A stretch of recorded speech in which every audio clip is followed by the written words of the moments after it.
Terima kasih pemirsa, Anda masih bersama kami di Editorial Media Indonesia. Bang Elman, kalau kita bicara kasus Jiwasraya ini kan sebetulnya kalau beberapa orang mengatakan Kejaksaan Agung sudah bergerak cepat setelah memegang kasus ini, kemudian langsung melakukan pemeriksaan dan akhirnya menahan ada 5 orang yang ditahan sebagai tersangka.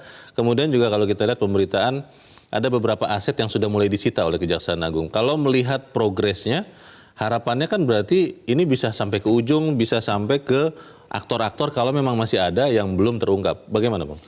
Ya, kalau kita melihat awal dari penanganan kasus ini, pastilah kita mengapresiasi kejaksaan ini kan.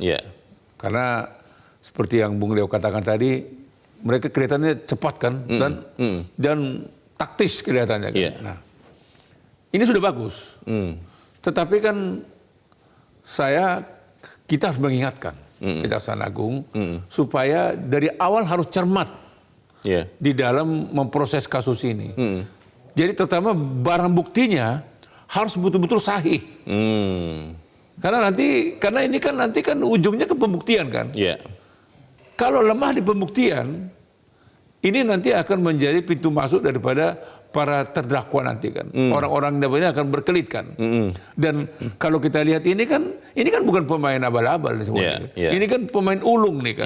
Jadi kalau pemain ulung dihadapi dengan abal-abal, biasa-biasa udah pasti kalah. Makanya saya harapkan Jaksa Agung harus memonitor dari hari ke hari, bahkan menit ke menit, dia harus monitor tim teknis daripada kasus ini. Harus seorang Jaksa Agung sendiri langsung, Bang? Jaksa Agung tidak boleh melepas tangan. Jangan misalnya udah serahkan aja kepada Jaksa Agung pidana khusus. Jangan. Udah benar diserahkan, tapi Jaksa Agung harus monitor pelaksanaannya ini. Kenapa? Supaya ini kan kasus hukum. Jangan sampai kasus hukum ini nanti membuka kesempatan untuk diperpolitisir. Ini kan tidak ada politiknya nih kan. Ini kriminal, ini pidana. Oleh karena itu, hukum itu memang harus menerabas siapapun pelakunya. Saya katakan tadi, apakah pelakunya pernah ikut dalam kekuasaan, apakah sedang ikut dalam kekuasaan, siapa saja harus diterabas. Karena memang pembicaraan di dunia maya terutama Bang Elman terkait dengan kasus Jiwasraya ini memang sudah kemana-mana. Ada yang menduga wah ini ada hubungannya dengan politik, ada hubungannya dengan tahun politik. Lalu ada yang juga yang mengatakan wah ini jangan-jangan ada persekongkolan antara pengusaha yang sudah beberapa ditahan dengan penguasa. Ini kan harus diperjelas begitu ya? Ya, begini Bung Leo kan. Kita ini kan sering sekali membuka kasus-kasus seperti ini kan menjadi ke ruang debat kan. Jadi perdebatan. Betul, polemik. Ini bukan polemik. Ini kriminal. Ini pidana. Dan pelaku-pelakunya juga sebetulnya kan kalau ahli-ahli keuangan udah bisa mereka memetakan ini ya pelakunya, ini 1, 2, 3. Modusnya seperti apa saja yang dilakukan. Kalau secara teori kita sudah bisa mengatakan pelaku utamanya ini, pelaku keduanya ini dan sebagainya. Nah, masyarakat sekarang ini percaya kepada kejaksaan. Tetapi di sisi lain masyarakat juga sebagian tidak percaya. Mereka malah wah jangan-jangan seperti yang dulu. Mungkin karena ada sejarah sebelum-sebelumnya ya. Makanya harapan kita, saya harapkan ini Kejaksaan Agung menjadikan kasus Jiwasraya ini menjadi momentum awal buat mereka untuk mengembalikan kepercayaan masyarakat kepada penegak hukum kejaksaan. Pertanyaannya kalau KPK bisa, kenapa kejaksaan tidak bisa? Pertanyaannya begini Bang, apakah memang kasus ini bisa dituntaskan karena seperti yang tadi Abang sebut dan banyak orang menyebut ini kasus diduga sudah terjadi sejak lama dari 2004 ada yang mengatakan, ada yang bilang dari 2008. Apa iya bisa sekarang ini dituntaskan? Tapi kita akan bahas di bagian berikut dan pemirsa tetap bersama kami Editorial Media Indonesia segera kembali. Terima kasih pemirsa, Anda masih bersama kami. Bang Elman, kita mau coba dengarkan dulu pendapat dari masyarakat terkait dengan penuntasan skandal Jiwasraya ini. Kita sudah terhubung dengan pemirsa Metro TV di Pontianak, Kalimantan Barat. Ada Ibu Agustina. Bu Agustina, selamat pagi. Baik, selamat pagi Bung Elman dan Bung Leo. Ya, Selamat pagi. baik. Silakan, Bu. Ya. Ya, ini judulnya bagus sekali. Jadi kita tahu bahwa negara maju itu salah satunya itu ditentukan oleh hukum yang tegak ya. Jadi kasus Jiwasraya ini merupakan kasus yang sudah menjadi sorotan luas ya. Saya rasa internasional sudah memantau ini. Jadi ujian untuk pemerintahan saat ini ya, tidak lagi pakai tedeng aling-aling, maju terus pantang mundur. Mau siapa yang, kalau ada bukti, mau siapa saja, mau dia keluarga, petinggi masa lalu atau siapa, tidak pusing. Jadi bukankah kita sudah tahu kalau bukti itu ada, itu mereka sendiri yang membuat jurang buat mereka tertindak sebenarnya. Jadi jangan salahkan pemerintah saat ini untuk menegakkan hukum. Itu yang penting. Jadi kita masyarakat, Pak, kita sedang menunggu banget ini. Kalau memang kasus ini tuntas, itu yang terlindungi masyarakat luas, nasabah begitu banyak. Kasihan, mereka punya niat baik untuk menjaga eksistensi asuransi plat merah terutama. Ya, saya rasa itu sharing dari saya hari ini. Terima kasih. Assalamualaikum warahmatullahi wabarakatuh. Waalaikumsalam. Terima kasih Bu Agustina di Pontianak, Kalimantan Barat. Di belakang Ibu Agustina ada Pak Nugroho di Jakarta. Pak Nugroho, selamat pagi Pak. Selamat pagi Bung Herman, selamat pagi Bung Leonard. Selamat pagi. Silakan Pak Nugroho. Asuransi sebagai industri keuangan sama dengan perusahaan-perusahaan lain yang ada di masyarakat. Ini harus dikelola dengan baik. Ada dua sistem, Pak. Kalau di sistem kapitalis murni, maka asuransi itu adalah perusahaan swasta di mana pemiliknya bertanggung jawab penuh. Jadi kalau itu dikatakan ada personal guarantee-nya. Jadi kalau dia salah manajemen, bangkrut, hartanya habis. Nah di Indonesia ini setengah banci Pak, BUMN asuransi. Ini bukan cuma Jiwasraya, nanti akan melibat lagi BUMN lain termasuk Garuda, di mana perusahaan negara itu dikelola oleh birokrat yang tidak punya duit dan tidak mau tanggung jawab kalau rugi. Dan ini harus dibenahi dulu sistem dasarnya. Penegakan hukum tapi kalau yang dihukum cuma pejabat habis korupsi 13 triliun masuk 10 tahun penjara, ya dia siap aja. Jadi ini kuncinya malah di sini Pak. Jadi pembenahan sistem Indonesia ini mau sosialis, bukan komunis loh Pak, mau sosialis seperti Undang-Undang Dasar 45 atau mau kapitalis. Saya setuju kalau yang asuransi, perusahaan transportasi itu kasih aja swasta. Bahkan Gus Dur itu pernah mengatakan haji pun mau diswastakan. Jadi tanggung jawabnya itu orang yang punya duit benar. Ini saya kira masalah dasar yang harus dipikirkan oleh pemimpin bangsa. Baik, terima kasih Pak Nugroho di Jakarta. Selamat pagi Pak. Di belakang Pak Nugroho ada Pak Bambang di Tangerang Selatan, Banten. Pak Bambang, selamat pagi. Selamat pagi. Selamat pagi Pak Bambang. Bagaimana Pak pendapat Anda Pak penuntasan skandal Jiwasraya ini? Baik, asuransi itu kan bisnis kepercayaan. Bank Dunia bahkan sudah memberikan surat peringatan kepada pemerintah Indonesia untuk menuntaskan dua hal. Pertama, asuransi Jiwasraya. Yang kedua, tentang bentuk usaha mutual. Dalam hal ini, AJB bersama. Nah, lalu, ini sekarang perannya eksekutif dan yudikatif untuk menuntaskan masalah Jiwasraya. Setelah ini, agar tidak terulang kembali, peran legislatif juga perlu untuk membentuk undang-undang penjaminan polis yang diamanahkan oleh Undang-Undang Nomor 40 tahun 2014 bahwa segera di dalam undang-undang itu berdasarkan Undang-Undang Nomor 12 tahun 2011 tentang pembentukan peraturan perundang-undangan ada limitatifnya 2,5 tahun untuk membentuk. Sejak diundangkan yang undang-undang di tahun 2014 sampai 2019 sudah lewat limitatif itu. Jadi legislatif juga bertanggung jawab untuk memberikan penjaminan polis tadi. Pak Bambang, sebagai anggota masyarakat, Anda percaya tidak Pak bahwa kali ini skandal Jiwasraya ini bisa dituntaskan?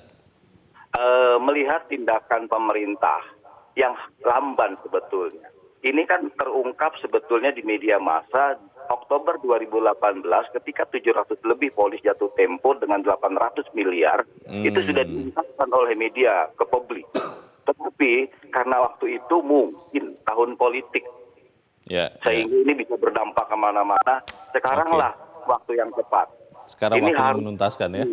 Dengan menahan-nahan para tersangka, dengan menyita aset-aset seperti di running stack 156 sertifikat itu diblokir, disita, itu sudah bagus lah. Tapi saya percaya ini selesai. Tapi ke depan supaya tidak terjadi lagi, legislatif harus berperan sesuai dengan amanah undang-undang. Baik, terima kasih Pak Bambang di Tangerang Selatan, Banten. Selamat pagi Pak. Menarik ini Bang Elman, ada pemirsa yang mengatakan bahwa harus diperjelas sistem penanganan asuransi, dan kalau tadi terakhir Pak Bambang di Tangerang Selatan, Banten mengatakan ini harus jadi pelajaran. Kalau sudah tuntas, jangan kemudian tidak ada perubahan mendasar khususnya untuk industri asuransi. Bagaimana Bang? Ya, begini, kalau kita sekarang ini sebetulnya harus fokusnya dulu untuk penindakan dulu kan. Iya. Penindakan kejahatan kan. Betul. Kedua, penyelamatan nasabah kan begitu. Iya. Jadi itu sebenarnya harus sejalan. Itu prioritas pertama kita ya. Prioritas pertama itu kan itu dulu.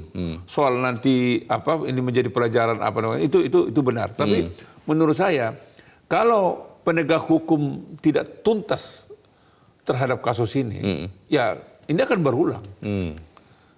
Jadi karena sebetulnya kan momentumnya sekarang tepat, kenapa?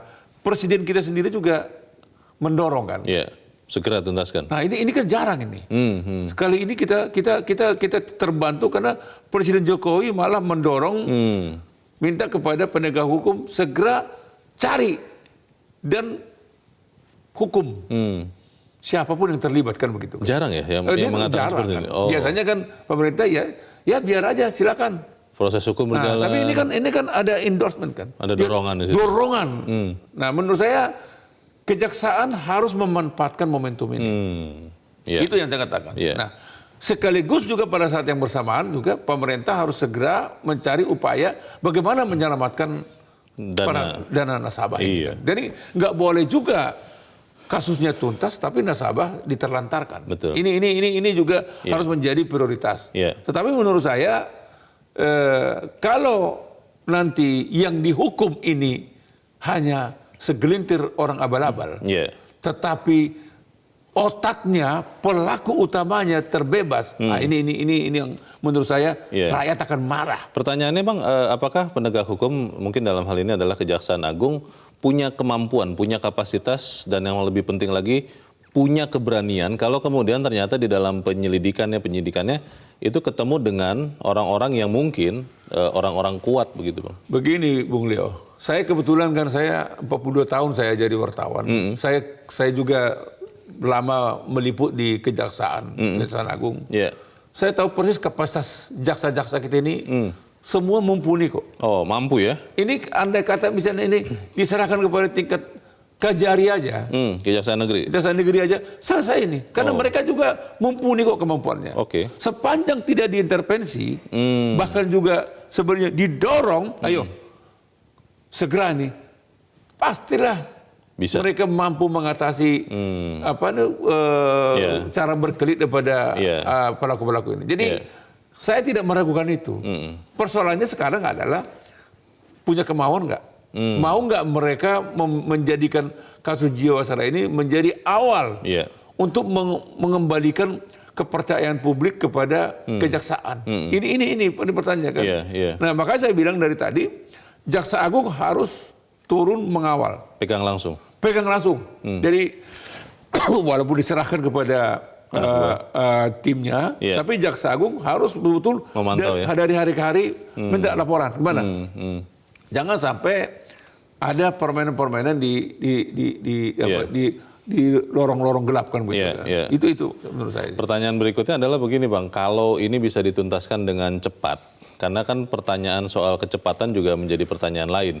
Apakah kemudian kalau sudah nanti masuk peradilan, nah kan sering kejadian justru ketika sudah masuk lembaga peradilan malah di ujungnya jadi anti klimaks, itu bagaimana itu Bang? Makanya saya katakan tergantung kepada dakwaannya.